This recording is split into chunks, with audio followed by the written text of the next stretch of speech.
राधे राधे भक्तजनों, हिंदू धर्म में एकादशी का व्रत महत्वपूर्ण स्थान रखता है। प्रत्येक वर्ष 24 एकादशियाँ होती हैं और जब मलमास आता है या अधिक मास आता है तब इनकी संख्या बढ़कर 26 हो जाती है। और मार्गशीर्ष मास के शुक्ल पक्ष की एकादशी को मोक्षदा एकादशी कहा जाता है और इस वर्ष 2022 को मोक्षदा एकादशी 3 दिसंबर को पड़ने वाली है। मोक्षदा एकादशी की व्रत कथा। गोकुल नाम के नगर में बैखानस नामक एक राजा राज्य करता था। उसके राज्य में चारों वेदों के ज्ञाता ब्राह्मण रहते थे। वह राजा अपनी प्रजा का पुत्रवत पालन करता था। एक बार रात्रि में राजा ने एक स्वप्न देखा कि उसके पिता नरक में हैं। उसे बड़ा आश्चर्य हुआ। प्रातः वह विद्वान ब्राह्मणों के पास गया और अपना स्वप्न सुनाया। कहा कि मैंने अपने पिता को नरक में कष्ट उठाते देखा है। उन्होंने मुझसे कहा कि हे पुत्र, मैं नरक में पड़ा हूँ, यहाँ से तुम मुझे मुक्त कराओ। जब से मैंने ये वचन सुने हैं तब से मैं बहुत बेचैन हूँ। चित्त में बड़ी अशांति हो रही है। मुझे इस राज्य, धन, पुत्र, स्त्री, हाथी, घोड़े आदि में कुछ भी सुख प्रतीत नहीं होता। क्या करूँ? राजा ने कहा, हे ब्राह्मण देवता, इस दुख के कारण मेरा सारा शरीर जल रहा है। अब आप कृपा करके कोई तप, दान, व्रत आदि ऐसा उपाय बताएं जिससे मेरे पिता को मुक्ति मिल जाए। उस पुत्र का जीवन व्यर्थ है जो अपने माता पिता का उद्धार न कर सके। एक उत्तम पुत्र जो अपने माता पिता तथा पूर्वजों का उद्धार करता है वह 1000 मूर्ख पुत्रों से अच्छा है। जैसे एक चंद्रमा सारे जगत में प्रकाश कर देता है परंतु हजारों तारे नहीं कर सकते।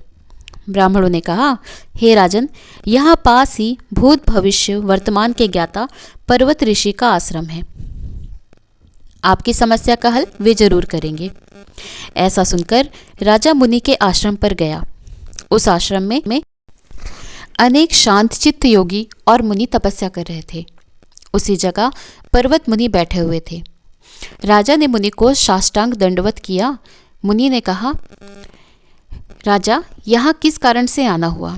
राजा ने कहा कि महाराज, आपकी कृपा से मेरे राज्य में सब कुशल है, लेकिन अकस्मात मेरे चित्त में अत्यंत अशांति होने लगी है। ऐसा सुनकर पर्वत मुनि ने आंखें बंद की और भूत विचारने लगे। फिर बोले, हे राजन, मैंने योग के बल से तुम्हारे पिता के कुकर्मों को जान लिया है।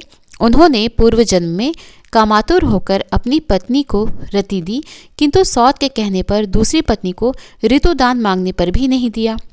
उसी पाप कर्म के कारण तुम्हारे पिता को नरक में जाना पड़ा। तब राजा ने कहा, इसका कोई उपाय बताइए। मुनि बोले, हे राजन, आप मार्गशीर्ष एकादशी का उपवास करें और इस उपवास के पुण्य को अपने पिता को संकल्प कर दे। इसके प्रभाव से आपके पिता को अवश्य नरक से मुक्ति मिल जाएगी। मुनि के ये वचन सुनकर राजा महल में आए और मुनि के कथनानुसार कुटुंब सहित मोक्षदा एकादशी का व्रत किया। इसके उपवास का पुण्य उसने पिता को अर्पण कर दिया। इसके प्रभाव से उसके पिता को मुक्ति मिल गई और स्वर्ग में जाते हुए वे पुत्र से कहने लगे कि हे पुत्र, तेरा कल्याण हो। और यह कहकर वे स्वर्ग चले गए। मार्गशीर्ष मास की शुक्ल पक्ष की मोक्षदा एकादशी का जो व्रत करते हैं उनके समस्त पाप नष्ट हो जाते हैं और इस व्रत से बढ़कर मोक्ष देने वाला और कोई व्रत नहीं है। इस दिन गीता जयंती भी मनाई जाती है और साथ ही इसे धनुर्मास की एकादशी भी कहा जाता है और इस एकादशी का महत्व कई गुना और भी बढ़ जाता है। इस दिन से गीता पाठ का अनुष्ठान प्रारंभ करें और प्रतिदिन थोड़ी देर गीता अवश्य पढ़ें। तो भक्तजनों, आप सभी पर भगवान विष्णु की कृपा बनी रहे। राधे राधे।